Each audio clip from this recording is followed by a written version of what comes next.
गरीब बहन और अमीर भाई की होली। एक एक्सीडेंट के दौरान राधिका और रोहन के माता पिता की मृत्यु हो जाती है, जिसके चलते राधिका अपने माता पिता के अंतिम संस्कार वाले दिन फूट फूट कर रो रही होती है। माँ, पिताजी, आप चले गए। इतने दिनों से तो हम एक साथ होली मनाने का सपना देख रहे थे, लेकिन आपने तो हमारा साथ ही छोड़ दिया। अब मैं अकेले अपने भाई रोहन का ख्याल कैसे रखूंगी? दीदी, रोना बंद करो, सब कुछ ठीक हो जाएगा।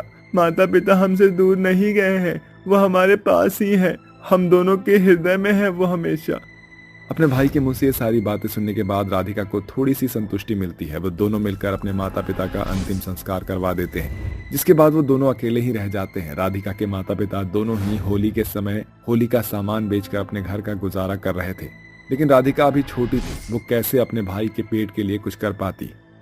दीदी दीदी, मुझे बहुत जोर से भूख लगी है, कुछ खाने को दे दो ना। मेरे पेट में दर्द हो रहा है बिना कुछ खाए।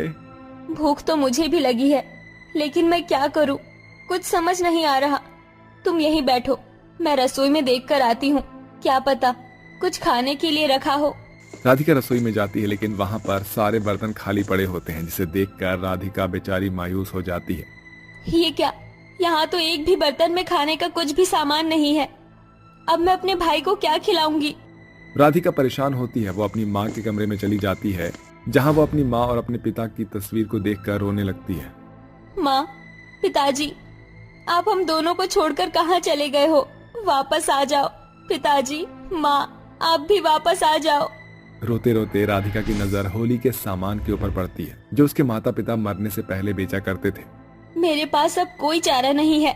मैं इस सामान को बेचकर ही कुछ पैसे कमा सकती हूँ, जिससे मैं अपने भाई रोहन का पेट भर सकूंगी। ऐसा सोचकर राधिका वो सारा सामान उठाती है और अपने घर के बाहर एक रेहड़ी पर सजाकर बेचना शुरू कर देती है। देखते ही देखते उसके पास कुछ बच्चे और कुछ लोग आकर सामान खरीदने लगते हैं। अरे राधिका, तुम ये गुलाल कितने से बेच रही हो? इसका रंग तो काफी अच्छा लग रहा है। 20 रुपए से शुरुआत है। 20 रुपए के बाद तुम जितना चाहो उतने पैसे का गुलाल ले सकती हो। राधिका की बात सुनकर आरती उसे 50 रुपए का नोट देती है और कहती है, मुझे तो ये वाला रंग पूरे 50 का चाहिए। चलो जल्दी से मुझे दे दो, मुझे अपने दोस्तों के साथ होली खेलनी है। राधिका 50 रुपए लेने के बाद 50 रुपए का गुलाल कर देती है और आरती को देते हुए कहती है, आरती, तुम होली इतने दिन पहले से ही क्यों खेल रही हो अपने सभी दोस्तों के साथ? अरे तुम्हें नहीं पता, ये तो मथुरा है, मथुरा। यहाँ पर होली 1 महीने पहले ही शुरू हो जाती है।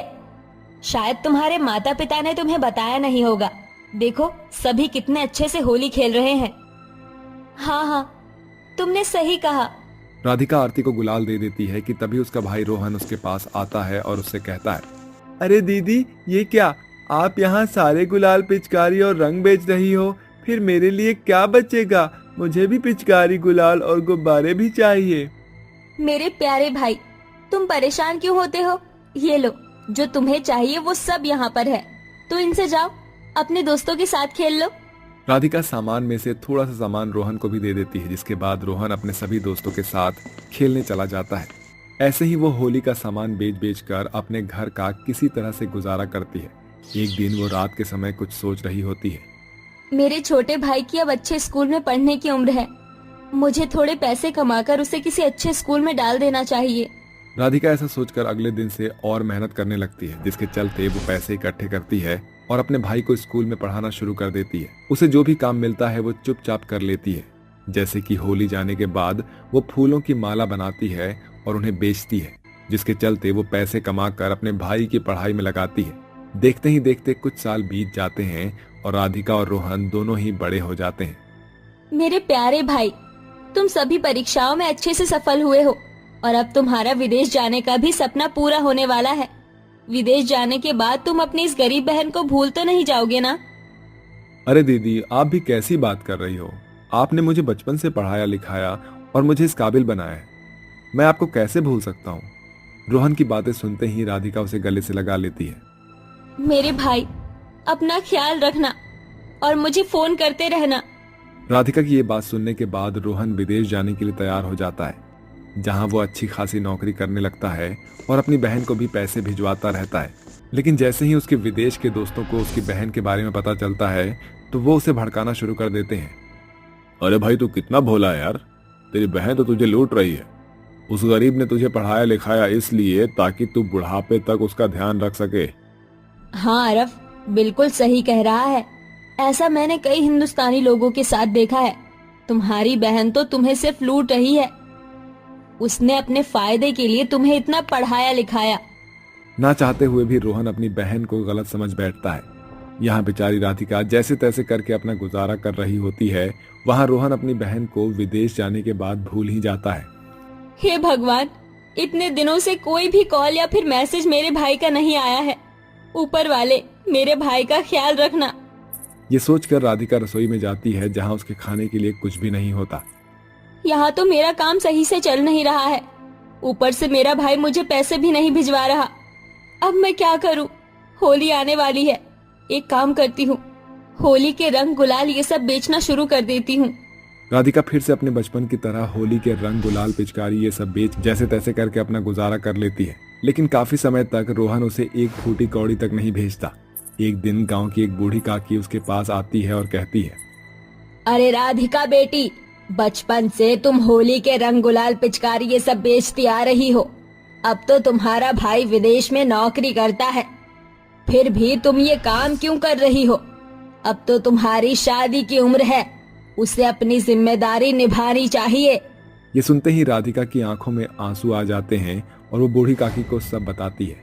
लगता है मेरा भाई मुझे भूल गया। बूढ़ी काकी उसे गले से लगा लेती है लेकिन कुछ कह नहीं पाती, जिसके बाद वो वहां से चली जाती है। ऐसे ही धीरे धीरे राधिका की दिन प्रतिदिन हालत और बिगड़ने लगती है, जिसके चलते अब उसकी तबीयत भी खराब होने लगती है। एक दिन वो अपने भाई के लिए एक खत लिखती है जो रोहन तक पहुंच जाता है। अरे, इस आधुनिक दुनिया में ऐसा कौन सा इंसान है जिसने मुझे खत लिखा है? जरा देखो तो सही। रोहन खत खोलकर पढ़ने लगता है। मेरे प्यारे भाई रोहन, मैं तुम्हारी बहन राधिका। विदेश जाने के बाद तुम मुझे भूल ही गए हो। मेरा इस दुनिया में तुम्हारे अलावा कोई नहीं है। मैं दिन भर तुम्हें याद करती रहती हूँ। भूल गए जब हम दोनों साथ में होली खेला करते थे? देखो होली आने वाली है, अपनी मरती हुई बहन के साथ आखिरी बार होली खेलने वापस लौट आओ। अपनी बहन का खत पढ़ते ही रोहन बहुत बुरी तरह से रोने लगता है, जिसके बाद वो फौरन अपनी टिकट करवाता है और अपने गांव पहुंच जाता है, जहां वो अपनी बीमार बहन को देखता है और उसे अपनी गलती का पछतावा होता है। दीदी, मुझे माफ कर दो, मुझसे बहुत बड़ी गलती हो गई है। मैं लोगों के भड़कावे में आ गया था और मैंने आपके ऊपर ध्यान देना छोड़ दिया था। लेकिन अब आप चिंता मत करो, आपका भाई वापस लौट आया है। अब सब कुछ ठीक हो जाएगा।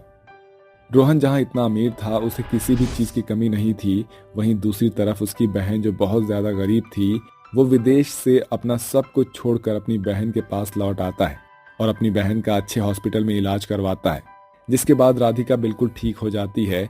और इस तरह से रोहन अपनी बहन के साथ होली का त्यौहार मनाता है और अपनी सबसे बड़ी जिम्मेदारी को निभाता है।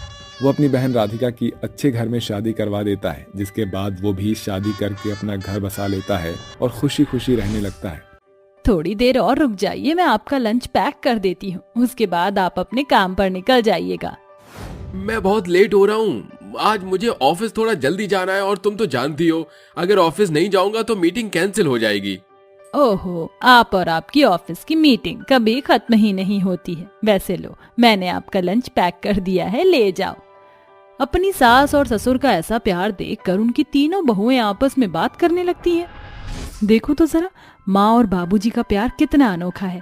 ये दोनों एक दूसरे से कितना प्यार करते हैं। हाँ हाँ, तुमने बिल्कुल सही कहा, हमारे सास ससुर की जोड़ी ही अनोखी है। पिताजी सबको बहुत प्यार करते हैं। और ये पिताजी का प्यार ही तो है जो हम सभी को जोड़े रखता है।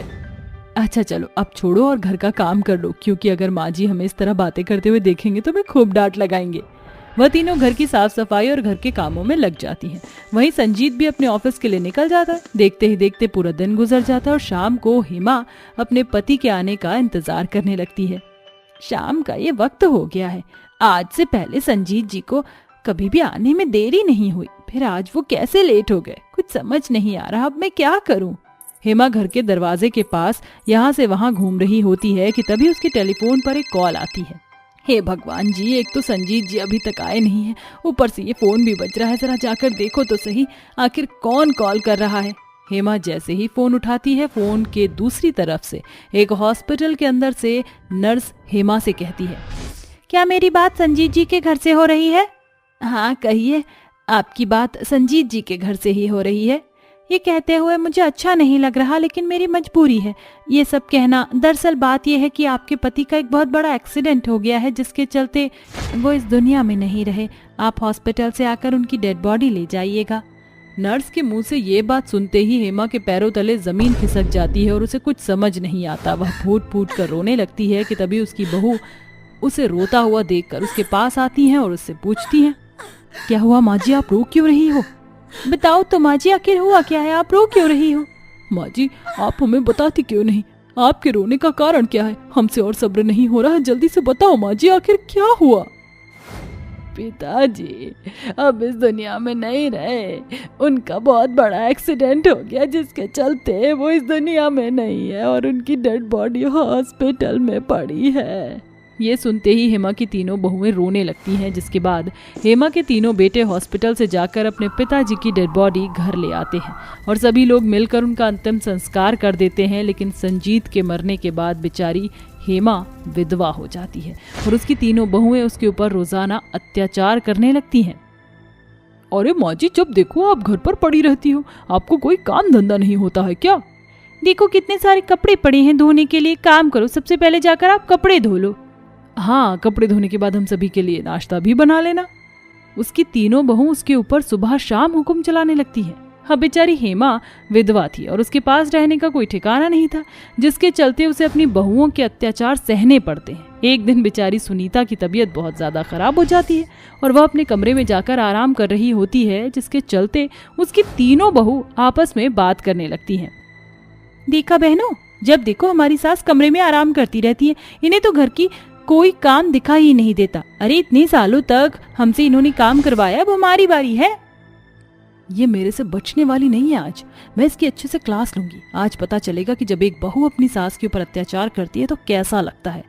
तो देरी किस बात की, चलो अब हमें अपनी सास के पास चलना चाहिए ताकि उसे एक अच्छा सबक सिखा सके। हेमा की तीनों बहू उसके कमरे में आ जाती हैं और उससे कहती हैं, जरा देखो तो बेशर्म की तरह कैसे सो रही है। इसे तो जरा भी परवाह नहीं है कि हमारे घर में कोई काम नहीं हुआ है। अरे हम क्या इसकी नौकरानी थी जो दिन भर इसके लिए काम किया करती थी? बहुत हुआ ये सब ड्रामे, इस घर में नहीं चलेंगे। अभी के अभी उठती हो या फिर हम तुम्हें बिस्तर से नीचे गिरा दे। अरे अरे, ये ऐसे नहीं मानने वाली, इन्हें तो सबक सिखाना ही होगा। चलो इसकी चादर पकड़कर खींचते हैं। सुनीता अपनी सास के ऊपर से चादर पकड़कर खींच देती है, जिसके बाद बेचारी हेमा की नींद खुल जाती है और वह अपनी तीनों बहुओं से कहती है, अरे बहू, आज मैं काम नहीं कर पाऊंगी, मेरी तबीयत बहुत ज्यादा खराब है। आज तुम तीनों ही घर के काम कर लो। क्या कहा? काम चोरी करने का भी एक हद होती है। जब देखो काम के लिए कोई न कोई बहाना बनाकर अपने कमरे में पड़ी रहती हो। इस तरह घर में नहीं चलेगा। अभी के अभी उठो और घर के सारे काम करो। यहाँ तुम्हारा पति है, तुम्हारा बाप इस घर में लाकर नहीं रख रहा है। अरे हमारे पति मेहनत करके इस घर में लेकर आते हैं और तुमों की मुफ्त की तोड़ती हो। अगर काम नहीं करोगी तो हम तीनों तुम्हें यहाँ से धक्के मारकर घर से निकाल देंगे। अपनी तीनों बहुओं के अत्याचारों को देखकर बेचारी हेमा मजबूर हो जाती है और चुपचाप उठकर घर के कामों में लग जाती है। उसकी तबीयत इतनी ज्यादा खराब थी कि वह ठीक से कोई भी काम नहीं कर पाती। वह रसोई में अपनी तीनों बहुओं के लिए चाय बना रही होती है, लेकिन अचानक से सारा दूध पतीले से बाहर निकल आता है, जिसे देखकर रूपा गुस्से से अपने सास से कहती है, हे भगवान, देखो तो सही ये सब क्या चल रहा है। अरे तुम्हें इस घर की बर्बादी करने के अलावा और कुछ आता भी है या नहीं? रूपा की आवाज सुनते ही सुनीता और पायल भी वहां आ जाती हैं, जिसके चलते उन तीनों को भी बहुत तेज गुस्सा आता है। वह तीनों अपनी ही सास को पकड़ लेती हैं और घसीटते हुए घर से बाहर ले आती हैं। अरे पिताजी तो अब रहे नहीं, तो फिर इनके जीने का फायदा ही क्या है? विधवाओं वाली जिंदगी जीने से अच्छा है कि ये भगवान को प्यारी हो जाए, जिसमें हम इनकी मदद कर सकते हैं। जाओ पायल, जल्दी से पेट्रोल ले आओ, और रूपा तू रसोई से जाकर माचिस ले आओ। सुनीता की बात सुनते ही रूपा और पायल दोनों ही पेट्रोल और माचिस ले आती हैं, जिसके बाद वह तीनों मिलकर हेमा के ऊपर पेट्रोल छिड़क देती हैं। ये सब देख हेमा अपनी जान की दुहाई मांगते हुए अपनी तीनों बहुओं से कहती है, अरे बहुओं, तुम ये क्या कर रही हो? छोड़ दो मुझे, मैंने तुम्हारा क्या बिगाड़ा है? अरे तुम मुझे क्यों जान से मार रही हो? तुम जो कहती हो मैं सब कुछ तो करती हूँ, उसके बाद भी तुम मुझे मार रही हो। तुम्हें जीने का कोई अधिकार नहीं, तुम भी दफा हो, इसलिए हम तुम्हें मार रहे हैं। तुम ऊपर जाकर अपने पति से मुलाकात करना। सुनीता ऐसा कहकर माचिस जलाती है, लेकिन तभी हेमा के तीनों बेटे वहां आ जाते हैं और ये सब देख लेते हैं। ये सब क्या हो रहा है? तुम तीनों हमारी माँ को क्यों मारना चाहती हो? तुम तीनों की हिम्मत कैसे हुई हमारी माँ के ऊपर इतने अत्याचार करने की? मुझे बचा लो बेटा, बेटा मुझे बचा लो, ये तीनों मुझे जान से मारना चाहती है, मुझे इनसे बचा लो। हेमा अपनी तीनों बहुओं की सच्चाई अपने तीनों बेटों को बताती है, जिसके चलते उसके तीनों बेटे अपनी तीनों पत्नियों को तलाक दे देते हैं और अपनी माँ के साथ रहने लगते हैं। जिसके बाद वह तीनों अपनी माँ का अच्छे से ख्याल रखते हैं और अब हेमा अपने तीनों बेटों के साथ खुशी खुशी रहने लगती है।